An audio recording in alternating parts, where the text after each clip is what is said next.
فبأي آلاء ربكما تكذبان. Kemudian beliau membawakan hadits yang kedua. Kata beliau, fihi an Abi Hurairah radhiyallahu anhu marfu'an, al-muslimu man salima al-muslimuna min lisanihi wa yadihi. Dan di dalamnya, maksudnya dalam as-sahih dari Abu Hurairah secara marfu'. Secara marfu' artinya Rasulullah sallallahu alaihi wasallam yang bersabda, diangkat, disandarkan kepada Nabi sallallahu alaihi wasallam. Ini pembahasaan ya. Kalimat secara marfu' itu pembahasaan bahwa itu adalah sabda Nabi, istilah ya. Sama kadang kalau dikatakan dari Abu Hurairah riwayatan. Dari Abu Hurairah secara riwayat, maksudnya Abu Hurairah meriwayatkan dari Nabi. Walaupun tidak disebut dari Nabi, itu sudah hukum marfu'. Atau dikatakan an Abi Hurairah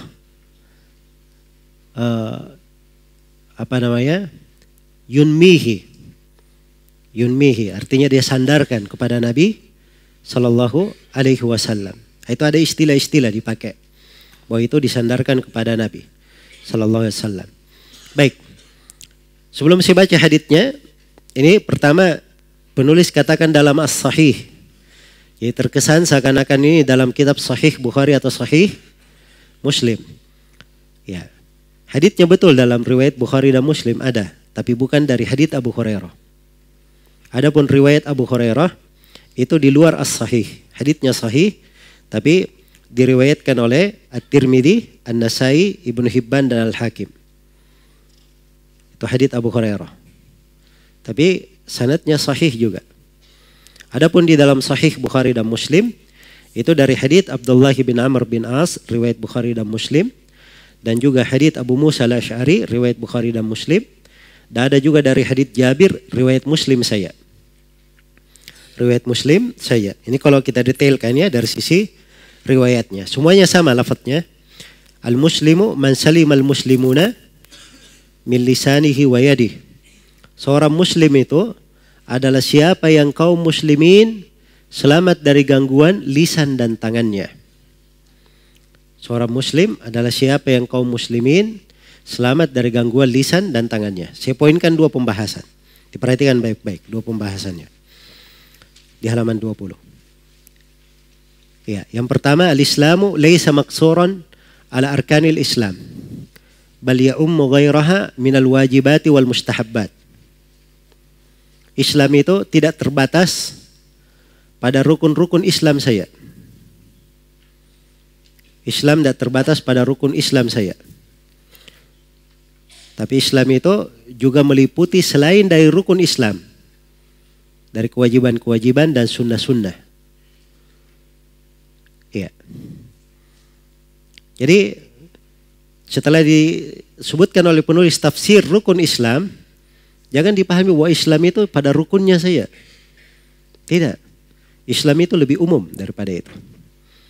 Karena itu orang yang selamat, orang yang tidak mengganggu kaum muslimin dengan lisan dan tangannya, itu disebut keislaman juga. Berarti Islam ini dengan maknanya lebih luas daripada itu. Inilah Islam yang kita sebutkan tadi, Islam dengan mana apa ini? Ini Islam dengan mana apa? Mana umum atau khusus? Ini mana khusus dalam yang mana ya? Yang pertama, agama yang dibawa oleh Nabi Muhammad sallallahu alaihi wasallam.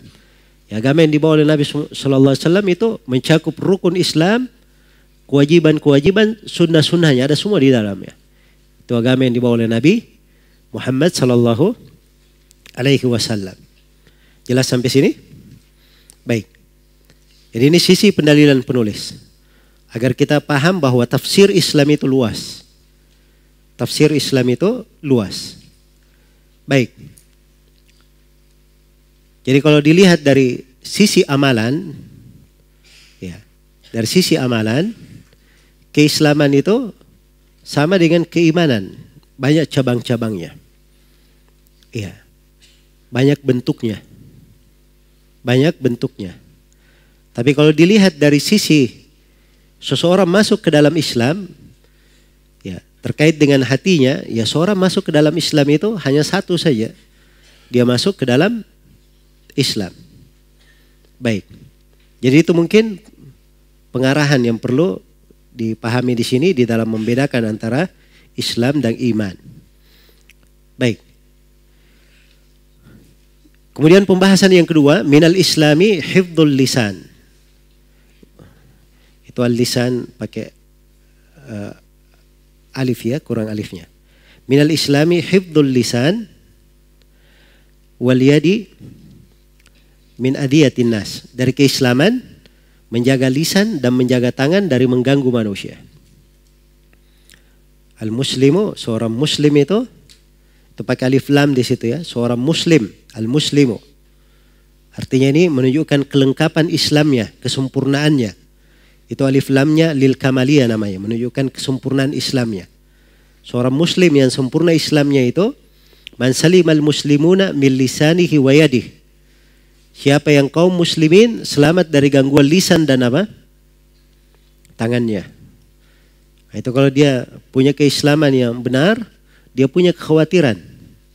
Jangan mengganggu orang dengan lisan maupun apa? Tangannya. Iya.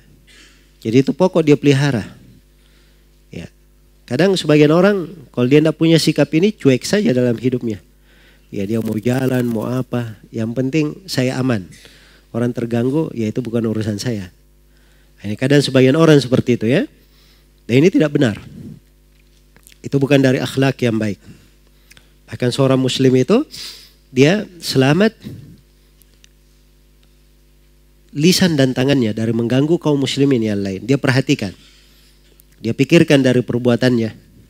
Jangan sampai ada dari ucapannya atau ada dari perbuatan dia yang mengganggu kaum muslimin. Yang mengganggu kaum muslimin. Maka seorang yang baik keislamannya peka akan hal tersebut. Peka akan hal tersebut. Baik.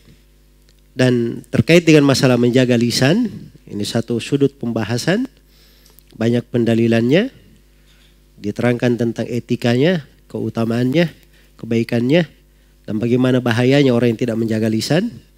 Dan terkait dengan masalah menjaga tangan, ini juga terdapat tuntunan-tuntunan, perintahnya, keutamaannya, dan bahaya orang yang mengganggu kaum muslimin.